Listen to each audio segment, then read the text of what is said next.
É um dia especialíssimo para nós aqui da igreja, não só porque estamos celebrando 80 anos de vida do pastor Miguel, mas como nós estamos reconhecendo o seu longo tempo de trabalho na obra de Deus.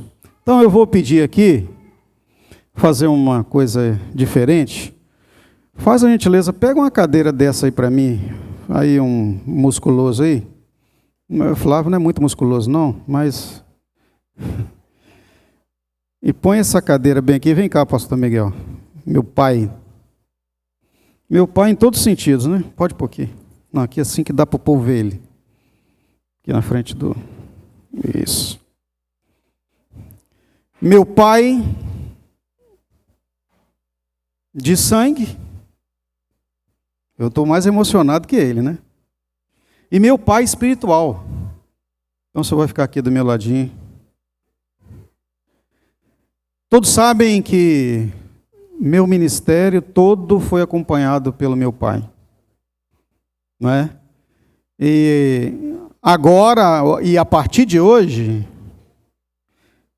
é como se eu fosse caminhar sozinho, mas ele vai ficar ali, né? Meu mentor, para me dar os conselhos, mas não vai ter mais aquela obrigação de estar nas reuniões, a perturbação de abre a igreja, fecha a igreja, me ajuda. Está liberado, né, pai? Só não vai afastar de nada, mas ele não tem mais essa exigência de figurar em estatuto, ata, regimentos, olhar, acompanhar a tesouraria. Oh, maravilha, né? Eu quero que você abra comigo a sua Bíblia. Jeremias capítulo 3, versículo 15.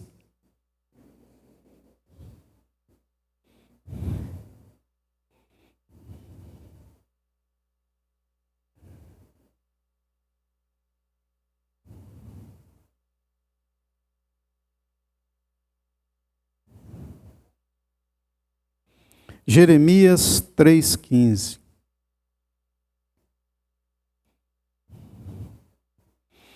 Diz assim: dar-vos-ei pastores segundo o meu coração, os quais vos apacentarão com ciência e inteligência. Pode sentar, por gentileza.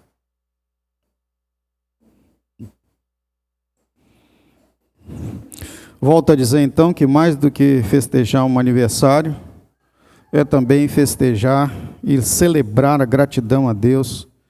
Para quem não sabe, aqui no Espírito Santo, linha de frente de 45 anos de ministério na linha de frente. Desde os anos 80. Tem muita gente aqui que não sonhava nem nascer ainda, né? Mas eu tive o privilégio de, mesmo criança, acompanhar de perto alguns dos grandes desafios que o pastor Miguel enfrentou na sua caminhada. Eu lembro que quando iniciou o ministério, lá pelos anos 80, e nós já tem um tempo atrás comentamos aqui historicamente na igreja, que havia um trabalho a ser executado na região o antigo São Sebastião, que hoje é Novo Horizonte. E lá havia uma pessoa que era adepta de macumbaria, magia negra, essas coisas, e essa pessoa se converteu ao Senhor e havia ali um centro de execução desse trabalho que eles fazem. E nós fomos pela primeira vez, e o pastor Miguel foi para ungir aquele lugar onde se transformou uma igreja. Foi muito impactante para mim, porque eu era uma criança. Eu vi sangue pelas paredes, galinha morta, lembra disso? Bode. E nós oramos e consagramos, ungimos. Eu lembro meu pai jogando óleo no chão. e transformou aquele lugar em um lugar de bênção, e até hoje é uma igreja naquela localidade. Também tive o privilégio, hoje a gente não vê mais isso, de ver o primeiro batismo que o Senhor celebrou no mar. Um batismo no mar.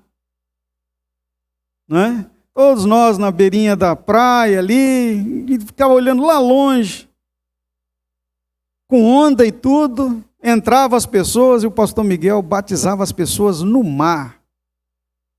Eu nem sei qual foi a praia, não lembro. O senhor lembra? Lembra também, não? Mas eu não sei se foi na praia de Carapebus ou se foi na praia de Manguinhos. Eu acho que foi uma praia de Manguinhos. Jacaraípe, ele falando aqui, Jacaraípe, ó, não acertei nem Manguinhos nem Carapebus, foi Jacaraípe. Mas lá, um batismo, eu era criança. Que desafio! Hoje as igrejas têm batistérios, têm piscinas, têm toda uma estrutura. Poucos dias atrás, quando eles estavam fundando aqui a Batista Vitória, eu vi uma foto do senhor carregando um caibro de madeira, sozinho. Alguém bateu uma foto no momento que ele estava tirando um caibro de madeira. No primeiro tempo que nós tivemos em Jardim Limoeiro, hoje onde é o tráfico de pesado ali na Neuci Lopes Vieira, a primeira propriedade que a igreja adquiriu, carregando um caibro que nós estávamos mudando o telhado. Trabalhamos pesado. Depois teve também na linha de frente de negociação por essa propriedade. No dia que nós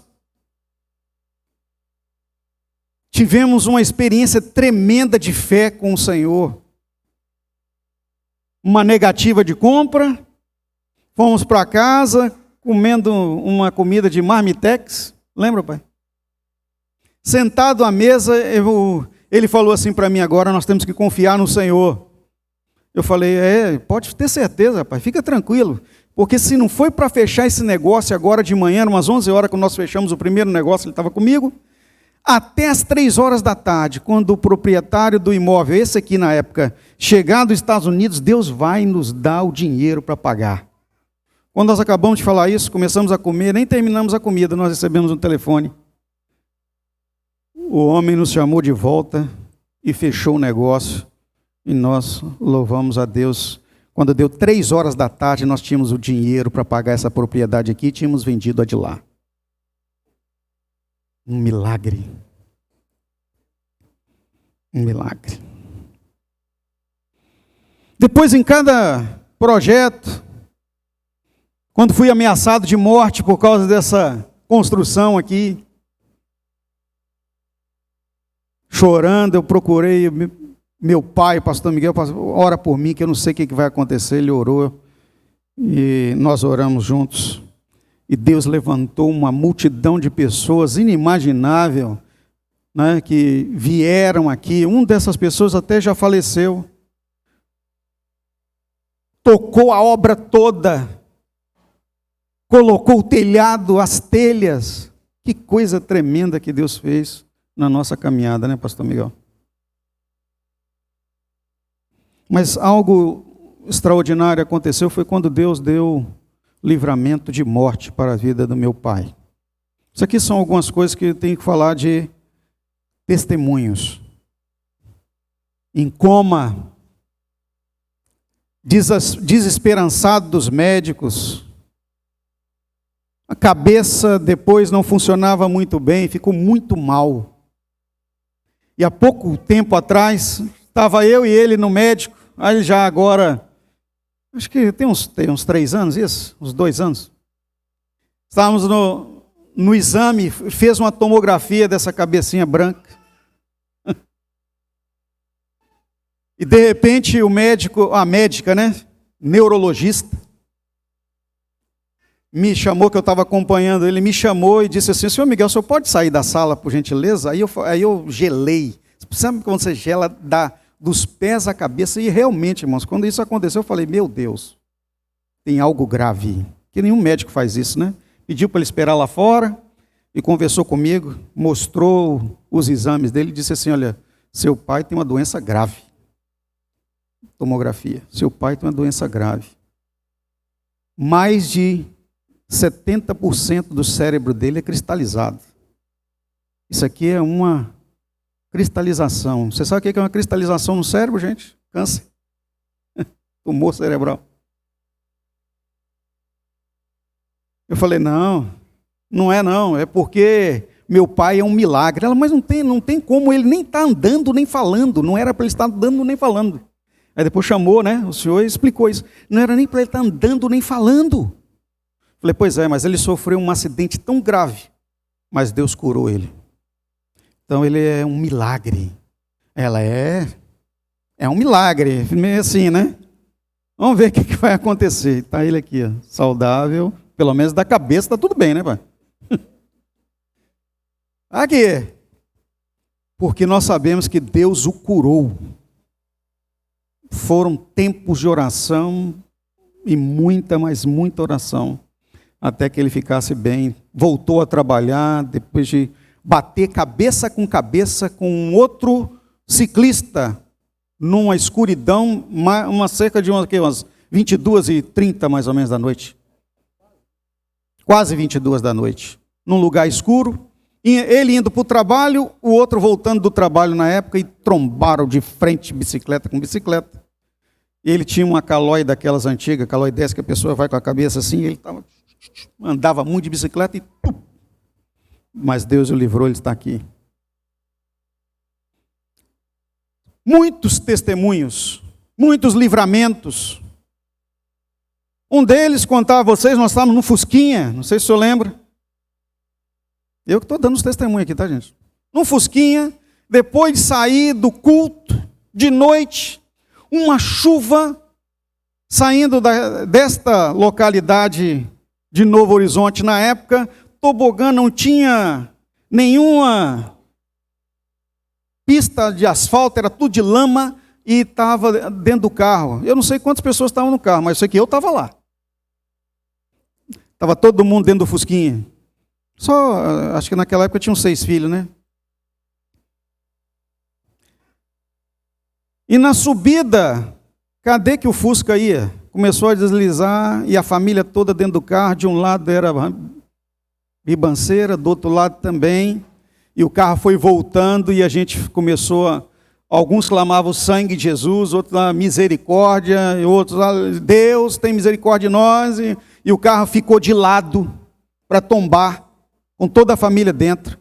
Mas aí, de um milagre, nós clamando ao Senhor, o Fusquinha subiu e foi embora para casa.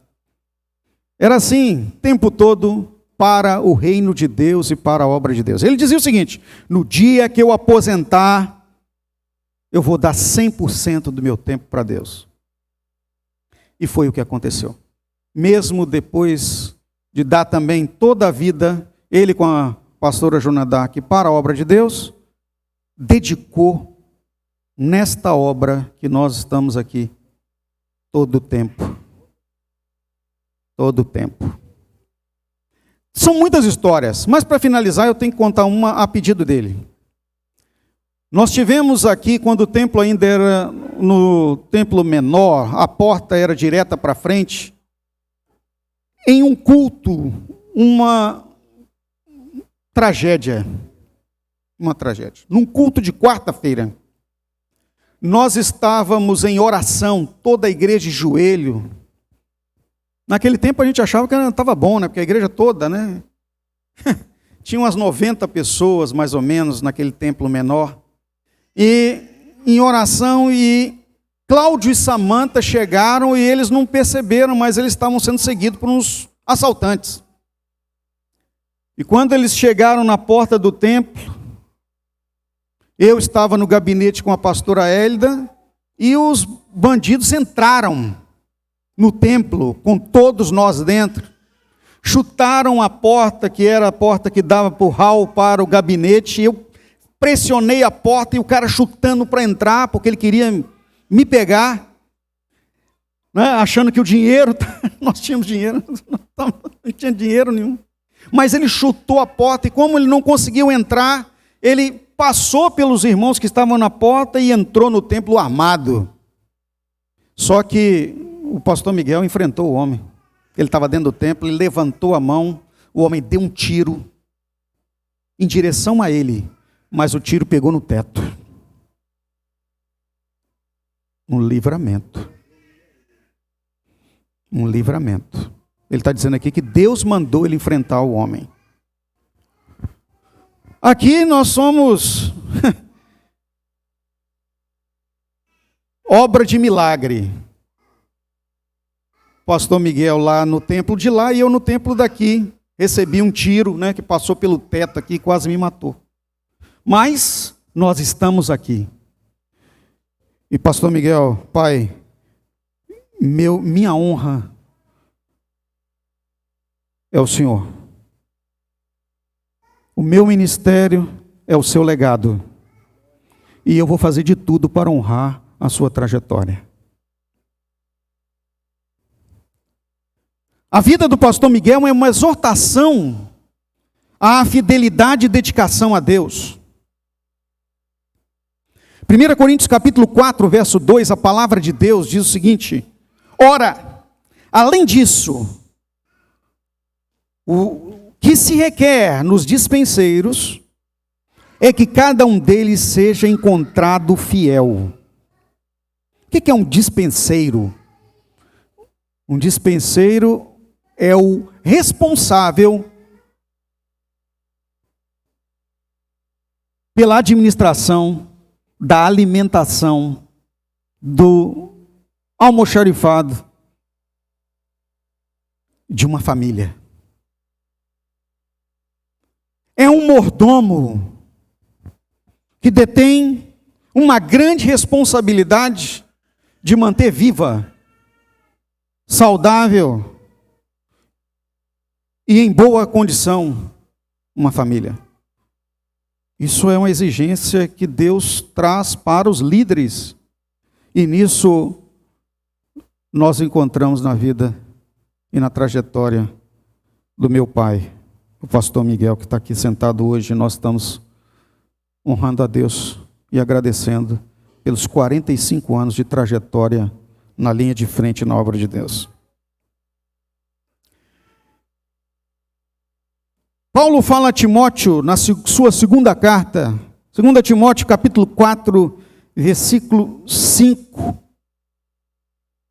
Quando Timóteo estava começando sua trajetória, um pouquinho depois da primeira carta, já um pouco mais maduro, cerca de uns 5, 6 anos depois, ele recebe a segunda. Disse ele para Timóteo e para todos os líderes, inclusive você que está aqui hoje, ouvindo essa palavra, você que é desta igreja, que é fruto deste legado, diz respeito a você também. Diz assim: tu, porém, seja sóbrio, ou ser sóbrio em tudo, suporta as aflições, faze o trabalho de um evangelista, cumpre cabalmente o teu ministério. Isso foi no início da carreira de Timóteo. Eu quero aqui salientar 3 características que o Senhor passou para mim. E passou e tem passado a todos aqueles que convivem com o Senhor durante essa caminhada toda que nós estamos aqui na IBV, de 23 anos aqui, fora os outros ministérios. Mas primeiro é equilíbrio. Não perder, ser sóbrio é ser equilibrado. Não perder a compostura. Não perder a posição. E não foram poucas as vezes, como muitos dos líderes dos Atos dos Apóstolos enfrentaram, como a palavra mesmo traz, não pouca confusão, não é isso? Paulo, Pedro, os apóstolos, todos nós. Eu também já tive situação como essa. Em reuniões difíceis, em tomadas de decisões pouco críveis de equilíbrio. Mas o Senhor foi um exemplo de equilíbrio sempre, e algumas vezes até me ajudando. Na verdade, muitas vezes, né? Vai com calma, Robson. Vai dar tudo certo. Vamos lá. Em outras, dizendo assim, não vai. Vamos sair fora disso. E glória a Deus, em todas elas nós saímos vencedores. Não é? Nós saímos vencedores. Então, o Filho de Deus que tem equilíbrio, irmãos, há uma particularidade. O equilíbrio não é produzido por nós mesmos, não. Em Gálatas capítulo 5, versículo 22, deixa bem claro que é uma atribuição do fruto do Espírito. Só quem é equilibrado em momentos muito difíceis é quem tem o Espírito Santo. E na vida do meu pai, nós vimos, experimentamos o Espírito Santo, vivo. Suporta as aflições, ou seja, é um suporte tanto de aguentar a dificuldade, quanto de dar segurança para quem está junto. Essa é uma característica de um líder. Tem que suportar. É aio, é esteio, é coluna. Foi e tem sido coluna na casa, na sua família, e foi e tem sido coluna no reino de Deus e no ministério, e tem sido também coluna para a minha vida. Nas decisões que tive que tomar, inclusive até quando fui líder denominacional, várias vezes eu consultei para saber qual seria a posição, o que ele achava. Às vezes nem ele sabia que ele estava me dando conselho, eu comentava umas coisas com ele, e aí, pai, o que o senhor acha? Não é? E aquilo que ele me dizia, me compartilhava, era o que eu fazia quando estava em situação difícil. Faz o trabalho de um evangelista. E isso aí, tivemos juntos e eu vi muito. Quantas igrejas abriu? Igrejas grandes, lideranças, pessoas que reconhecem o seu ministério. Ele está aqui, toda a honra e toda a glória para Jesus, mas o legado é dele, né? Deus permitiu esse legado. Nós não estamos engrandecendo o homem, nós estamos engrandecendo o Espírito Santo na vida do homem, pastor Miguel. Evangelista, construção de obra, frente de tesourarias, fiel sempre nas finanças. E por ser fiel nas finanças, mesmo em tempos difíceis, Deus nunca deixou faltar nada. Pois a palavra de Deus diz, nunca se viu justo passar necessidade, nem a sua descendência mendigar o pão. Numa época difícil em que o pastor Miguel teve que largar a família aqui no estado do Espírito Santo para trabalhar em outro estado, hiperinflação, não tinha emprego em lugar nenhum. Mas eu me lembro que quando ele voltava, a primeira coisa que ele fazia era ir na igreja e entregar o seu dízimo ao Senhor, mesmo com salário pouquinho. E o Senhor nos protegeu.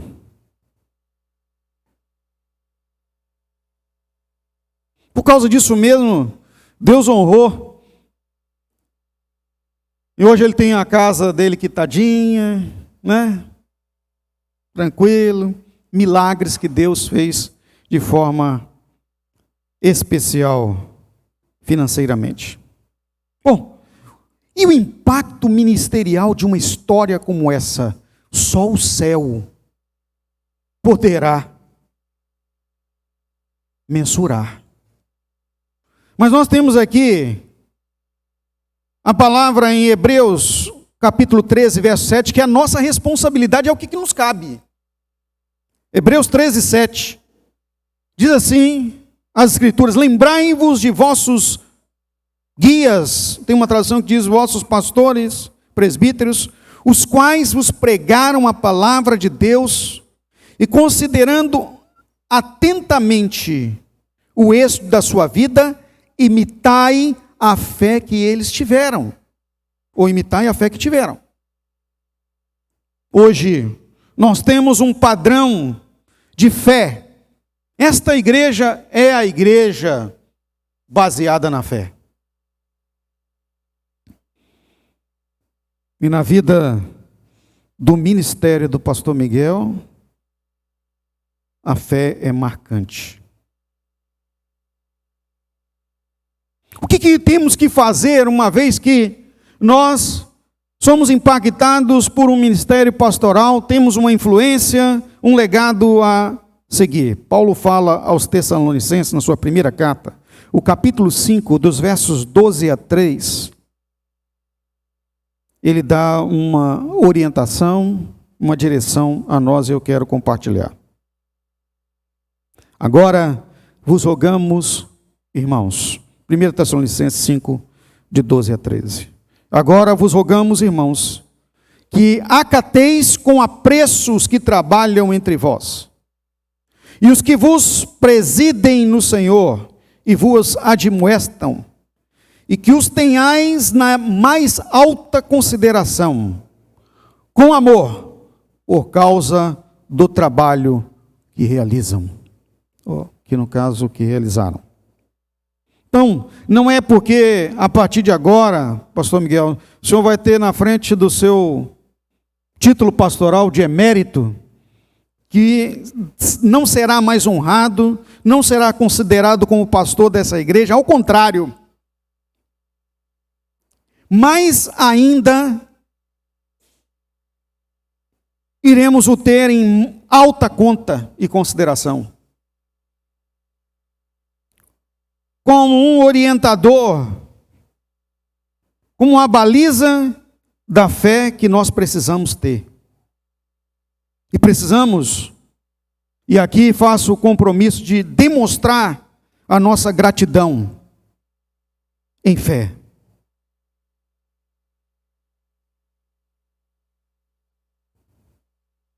A palavra, também o apóstolo Paulo, em 1 Coríntios capítulo 1, verso 4, falando acerca da gratidão, do trabalho dos irmãos, da dedicação. Ele disse assim: sempre dou graças a meu Deus por vós, pela sua graça que vos foi dada em Cristo Jesus. E eu dou graças a Deus por estar caminhando ao seu lado, Pai, e espero irmos juntos até a volta do Senhor Jesus.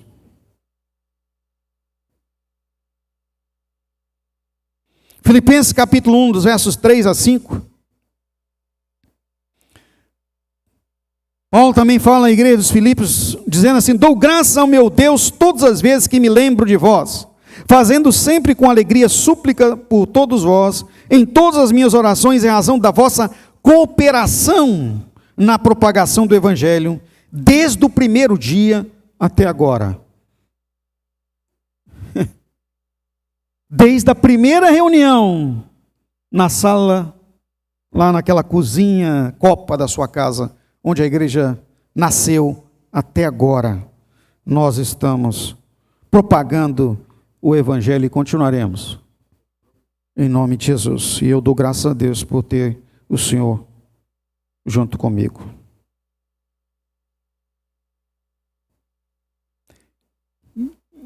Olhando alguns esboços que eu nunca tinha ministrado numa jubilação pastoral, em todos eles apareceu 2 Timóteo capítulo 4, verso 7. Mas eu não vou ler isso aqui não, porque isso aqui só será lido se Deus levar o Senhor para a glória no dia que eu estiver fazendo o seu fúnebre.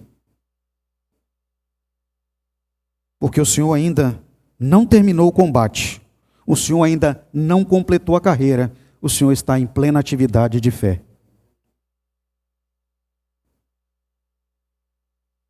Mas Atos capítulo 20, versículo 24, esse a gente tem que salientar. E eu faço sugestão que naqueles tempos, momentos que o Senhor tira sós com Deus, o Senhor faça a sua meditação nesse verso. Atos capítulo 20, verso 24. E o senhor vai ver uma avaliação aí. Na minha concepção, glória a Deus pela sua vida. Diz assim: mas nada faço questão, nem tenho a minha vida por preciosa, contanto que cumpra com alegria a minha carreira e o ministério que recebi do Senhor, para dar testemunho do evangelho da graça de Deus. Isso eu testemunho aqui. Nunca valorizou a vida mais do que o ministério. Me lembro uma vez, chegou do trabalho correndo, e como ele era eletricista de manutenção, ele carregava a aliança no bolso. E eu achava linda a aliança do meu pai, uma aliança gordona de ouro. E ele colocou a aliança no bolso do paletó. E dobrou o paletó em cima do braço e saiu correndo para a igreja. E a aliança se perdeu. Eu lembro que a minha mãe no dia ficou assim meia chateada. Ele também, mas depois o importante é que eu fui fazer a obra de Deus. Nem sei, hoje tem outra aliança. Tem. Fez outra. Deus deu outra. É possível que talvez quem achou aquele ouro lá tinha necessidade, né? Vai saber. Irmãos, o nosso propósito aqui é honrar um servo de Deus fiel. Nossa responsabilidade é guardar este legado e continuar comunicando essa vida de fé. E glória a Deus que nós vamos continuar tendo o Senhor conosco. Mas não com aquela obrigação toda. Tem que estar presente, vai estar quando der. Vai continuar com o Giavite, que falou que não abre mão. Então, vai continuar com o Giavite. Viu, irmãos? Está abandonando vocês não, o pessoal do Giavite dele aí. Vai continuar porque entende que é ministério. É continuar a obra iniciada, confiando na graça e na orientação de Deus. Glória a Deus. Não é isso, Pai? Vem cá. Quero pedir à igreja ficar de pé.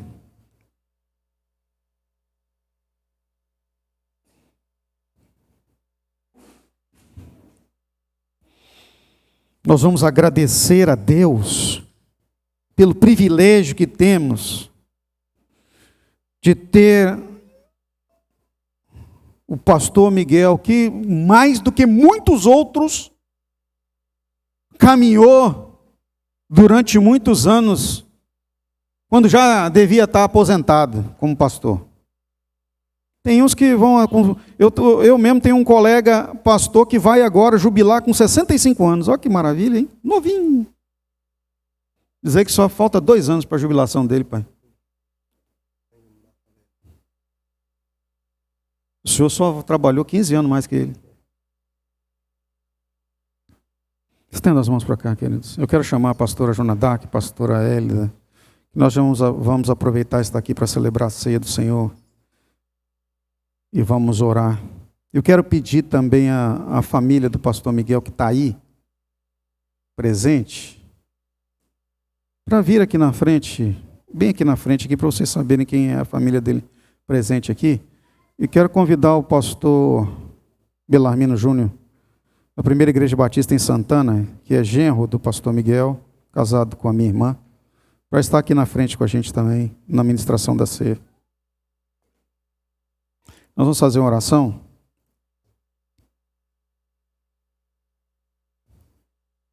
E a Thalita?